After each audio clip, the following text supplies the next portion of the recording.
Shalom, apa kabar sahabat Tuhan Yesus? Semoga kita semua dalam keadaan sehat dan selalu dipenuhi sukacita.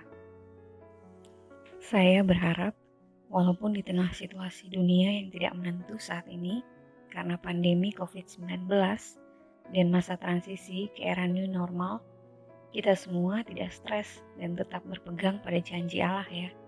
Karena Allah adalah pribadi yang setia dan penuh kasih pada kita anak-anaknya. Percayalah, ketika kita menggantungkan seluruh harapan kita kepadanya, kita tidak akan pernah dikecewakan. Dalam video kisah para kudus Allah yang jasadnya tetap utuh bagian ke-8 ini, kita akan mendengar kisah tentang Santo Robert Bellarmino, atau dalam bahasa Indonesia kita kenal sebagai Robertus Bellarminus. Santo Bellarminus terlahir dari keluarga miskin keturunan bangsawan di Montepulciano, Tuscany, Italia pada tanggal 4 Oktober 1542. Sejak kecil, Santo Bellarminus sudah menunjukkan keistimewaannya. Ketika teman-teman seusianya lebih suka bermain, dia menghabiskan waktunya dengan menceritakan ulang tentang khotbah-khotbah di gereja kepada adik-adiknya dan menjelaskan tentang pelajaran katekesi kepada anak-anak di lingkungannya. Setelah menerima komuni pertama, Santo Bellarminus semakin rajin datang ke gereja setiap hari Minggu untuk menerima Tuhan Yesus di dalam jiwanya. Ayahnya sangat berharap kelak Santo Bellarminus menjadi orang terkenal. Karena itu, ia menghendaki Bellarminus mempelajari berbagai macam bidang studi, termasuk kesenian. Jika ada satu lagu yang kata-katanya kurang sedap didengar, Santo Bellarminus akan menggantinya dengan kata-kata yang lebih indah yang ia ciptakan sendiri. Robertus Bellarminus sangat rindu untuk bergabung dengan serikat Yesuit, namun ayahnya tidak mengizinkan karena ia menghendaki hal lain yang lebih besar bagi Bellarminus. Akhirnya, di usia 18 tahun, setelah berbagai usaha dilakukannya untuk meyakinkan sang ayah, ia masuk serikat Yesus pada tahun 1560 dan melanjutkan studinya di Roma, Padua, dan Louvain. Ia sangat bagus dalam pelajarannya, sehingga walaupun belum ditabiskan menjadi imam, Bellarminus diizinkan untuk menyampaikan khotbah. Pada suatu waktu dalam perutusannya, seorang wanita saleh untuk pertama kali melihat seorang pemuda yang masih belia maju ke mimbar untuk menyampaikan khotbah. Wanita itu berlutut dan berdoa kepada Tuhan agar pemuda itu tidak gemetar dan tetap melanjutkan khotbahnya.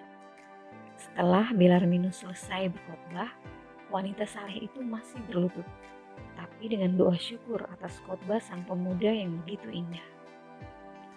Pada tahun 1570, Robertus Bellarminus ditabiskan menjadi imam dan mengajar di Louvain sampai tahun 1576. Di tahun 1576, Bellarminus dipanggil kembali ke Roma untuk menjabat posisi baru di teologi kontroversial di Collegium Romanus milik serikat Yesuit yang didirikan oleh Santo Ignatius Loyola. Bellarminus mulai memberikan kuliah kepada calon-calon imam baik Yesuit maupun tarekat lainnya. Publikasi sistem pengajaran Bellarminus menandai era baru dalam perdebatan teologis antara gereja Katolik dan Kristen Reformasi. Robertus Bellarminus bukanlah seorang pendebat yang emosional, tetapi ia seorang yang terpelajar dan sistematis yang tidak dapat diabaikan oleh para teolog lain. Ia sangat terlatih dalam berargumen dan menggunakan banyak riset historis. Pada tahun 1592, Robertus Bellarminus diangkat menjadi rektor Akademi Roma dan berkat kerja kerasnya berhasil menerbitkan versi Sixtus Clemens dari Alkitab Vulgata. Setelah tahun 1599, kehidupannya diisi oleh gabungan antara kepintarannya sebagai pendebat dan kesibukannya sehari-hari dalam hierarki gereja. Robertus Bellarminus menjadi seorang penulis, pengkhotbah, dan pengajar yang ulung. Ia menulis 31 buku penting dan menghabiskan waktunya 3 jam sehari dalam doa. Ia mempunyai pengetahuan yang sangat mendalam atas hal-hal sakral. Pada tanggal 3 Maret 1599, Sri Paus Clemens VIII mengangkat Robertus Bellarminus menjadi kardinal di Gereja Katolik Roma.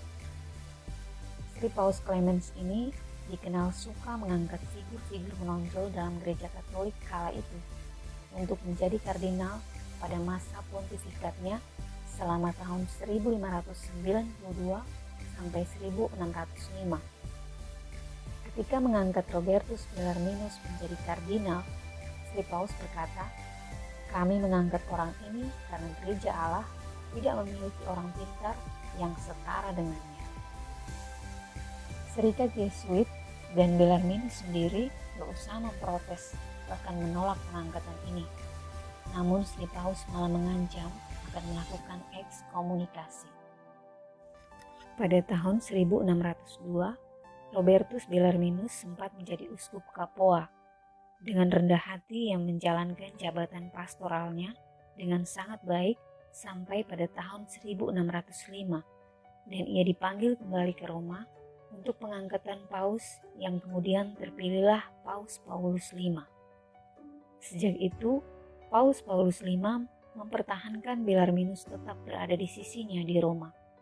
Ia membantu Paus Paulus dalam banyak hal, baik itu urusan intern di Roma maupun masalah-masalah dengan hubungan antara kepausan dan raja-raja yang berkuasa di kala itu. Pada dekade terakhir masa hidupnya, Santo Robertus Bellarminus lebih banyak berkarya dalam bidang spiritual. Ia mempublikasikan komentar Mazmur yang besar dan menerbitkan tulisan-tulisan devosional yang terkenal. Santo Robertus Bellarminus wafat di usia 78 tahun pada tanggal 17 September 1621 di Roma, Italia.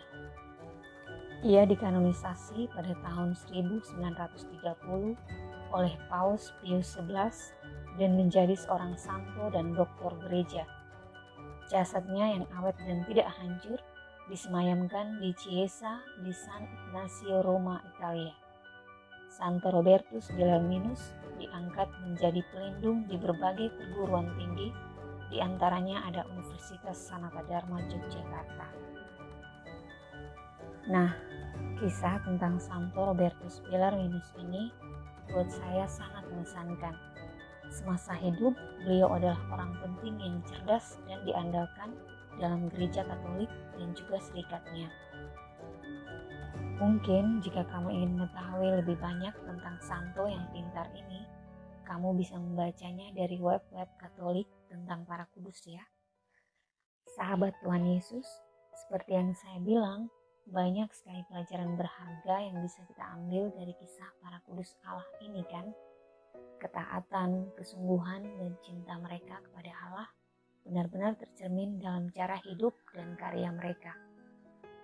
Seperti Santo Robertus Bellarminus, menggunakan seluruh talenta pemberian Allah kepadanya untuk mewartakan kebesaran dan kemuliaan Allah. Sampai bertemu di kisah selanjutnya ya. Ingatlah untuk selalu menjaga iman dan imun. Shalom. Tuhan Yesus memberkati kita semua.